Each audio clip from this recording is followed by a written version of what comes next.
నమస్కారం. ప్రపంచవ్యాప్తంగా ఉన్న ప్రజలను మనం చూసుకుంటే తమ యొక్క కోపాన్ని ఇటీవల కాలంలో ముందైతే కానీ వార్తా ప్రసారాలు అయితే చాలా తక్కువగా ఉండేవి. సోషల్ మీడియా కాలంలో వాళ్ళకు ఏదైనా కానీ అన్యాయం జరిగినా కానీ లేకపోతే ఎవరిపైన కోపం ఉన్నా సరే సోషల్ మీడియా వేదికగా అయితే వాళ్ళైతే నిరసన కానీ ఆవేదన వ్యక్తం చేస్తూ వీడియో పోస్టు చేస్తూ ఉన్నారు. అలాగే వాళ్ళు నివసిస్తూ ఉన్న దేశాలు ఏవైతే ఉన్నాయో ఆ యొక్క దేశాది నేతలను అవమానిస్తూ వాళ్ళను తిడుతూ వీడియోలు పోస్ట్ చేస్తూ ఉన్నారు.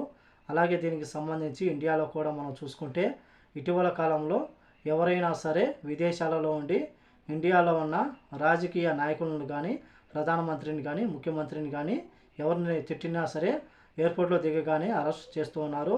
అలాగే తాజాగా కువైట్లోని ఒక వ్యక్తి మనం చూసుకుంటే కువైట్ దేశ రాజు ఎవరైతే ఉన్నారో Sheikh Mishal Al Ahmad Al Jaber Al Sabah గారి యొక్క అధికారాలను అలాగే ఆయన గురించి తక్కువ చేసి మాట్లాడుతూ అవమానకరంగా మాట్లాడుతూ పోస్ట్ అయితే చేయడం జరిగింది.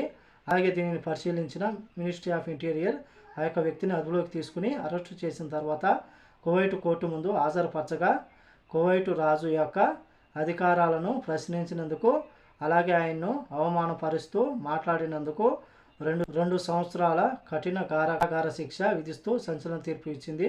గతంలో కూడా ఇలాగానే కువైట్ కోర్టులో తీర్పునిచ్చాయి.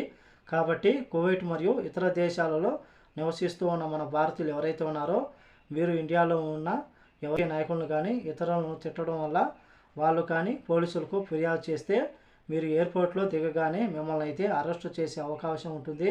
కాబట్టి అందరూ చాలా జాగ్రత్తగా ఉన్నామని కోరుకుంటూ ఈ వీడియో వస్తే లైక్ చేయండి, షేర్ చేయండి, సబ్స్క్రైబ్ చేసుకోండి. నెక్స్ట్ వీడియోలో మళ్ళీ కలుద్దాం. జై హింద్.